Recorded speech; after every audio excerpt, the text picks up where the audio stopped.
Assalamualaikum warahmatullahi wabarakatuh. Orde Baru adalah istilah yang digunakan untuk menyebut masa pemerintahan yang terjadi di Indonesia setelah mundurnya Presiden Soekarno. Presiden pada masa Orde Baru adalah Soeharto yang mendapatkan mandat melalui Supersemar setelah terjadinya peristiwa G30 SPKI pada tahun 1965. Presiden Soeharto resmi dilantik pada tanggal 27 Maret 1968 oleh MPRS. Pelantikan ini dipimpin oleh Jenderal Abdul Haris Nasution selaku jenderal senior yang selamat dari G30 SPKI.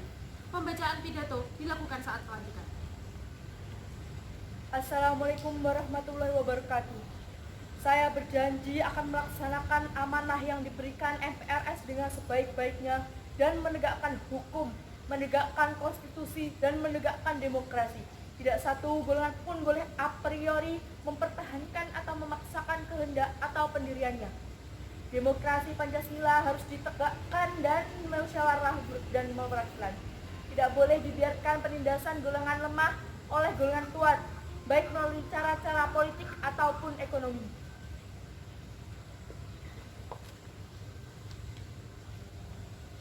Saudara kini telah resmi menjadi Presiden Republik Indonesia. Terima kasih. Pada awal masa pemerintahan Presiden Soeharto, Indonesia memang mengalami perkembangan di berbagai bidang, seperti bidang ekonomi. Beberapa kebijakan yang diusung oleh Presiden Soeharto pun membawa bangsa ini pada kejayaan berkali-kali. Sebut saja pada masa di mana Indonesia bisa mengalami swasembada beras. Pak Soeharto sering melakukan belusukan ke desa-desa untuk memantau perkembangan masyarakat Indonesia. Sugeng dalu ibu-ibu. Sugeng Pak. Pripun panen pada tahun ini, apakah baik? Panen pada tahun ini apakah mendapatkan yang banyak?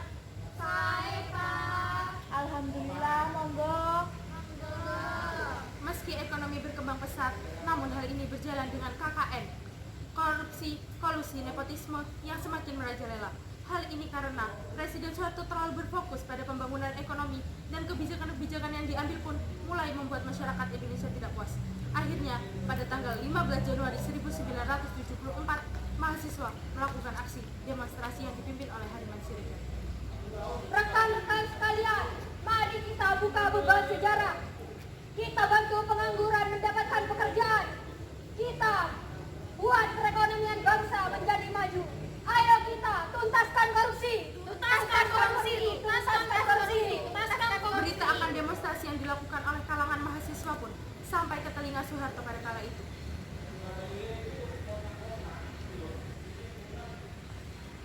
Siap Pak, saya mendapat informasi bahwa di Jakarta sudah terjadi kekacauan akibat demonstrasi para mahasiswa. Bagaimana itu bisa terjadi?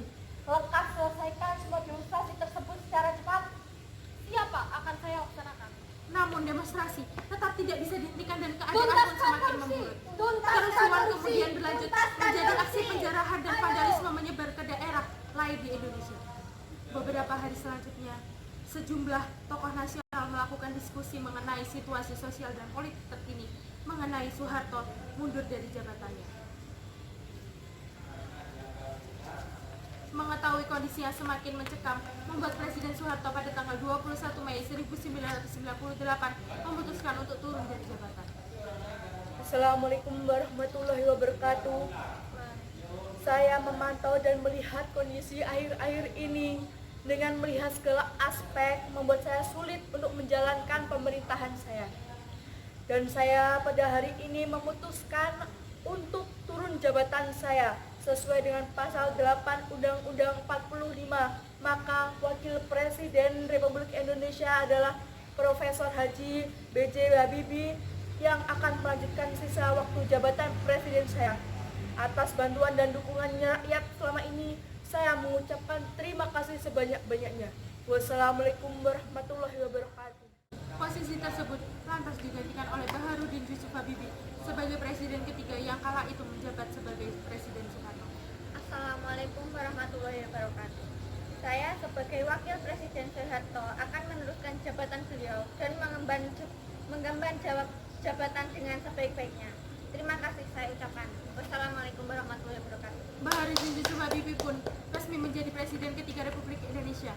Terima kasih. Wassalamualaikum warahmatullahi wabarakatuh.